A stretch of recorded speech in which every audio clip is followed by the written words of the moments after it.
నా పేరు కుసుమ, హైదరాబాద్ నుండి వచ్చాను. ఇక్కడ అంత ఆశ్రమం ఫస్ట్ టైం వచ్చాను. 200 లేడీస్ ఉన్నారన్నారు, చూశాను. మెంటలీ రిటార్డెడ్ అందరూ. చాలా బాధ అనిపించింది వాళ్ళని చూస్తే. నాకు బాగా చూస్తున్నారు. 300 మంది జర్న్స్, తర్వాత హ్యాండిక్యాప్డ్, తర్వాత టీబీ పేషెంట్స్, హెచ్ఐవి పేషెంట్స్. చాలా బాగుంది. మెయింటెనెన్స్ అయితే చాలా అద్భుతంగా ఉంది. నేను అన్నదానం కూడా వాళ్ళకి పెట్టే ఫుడ్ చూసాను, చాలా బాగుంది. Really appreciate the Shri Shankar Guruji who is maintaining this ఆశ్రమం. నా పేరు రమాదేవి. నేను హైదరాబాద్ నుండి వచ్చాను. ఇక్కడ చూసిన వాతావరణాన్ని నాకు చాలా బాధ అనిపిస్తుంది. ఎందుకంటే నా హస్బెండ్ కూడా 8 years బ్యాక్ ఇలా మిస్ అయ్యారు, కానీ ఇప్పటివరకు అతను నాకు కనిపించలేదు.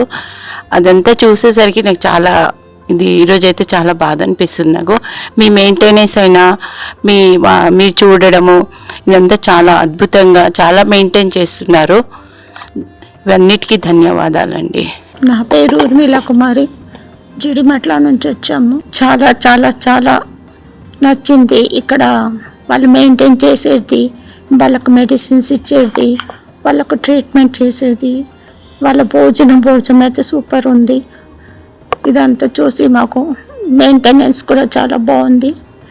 ఇది చూసి మాకు చాలా చాలా హ్యాపీగా ఉంది. శ్రీ శంకర్ గురుజీకి చాలా చాలా థ్యాంక్స్. వాళ్ళు ఇదంతా మెయింటైన్ చేసి చూస్తానికి.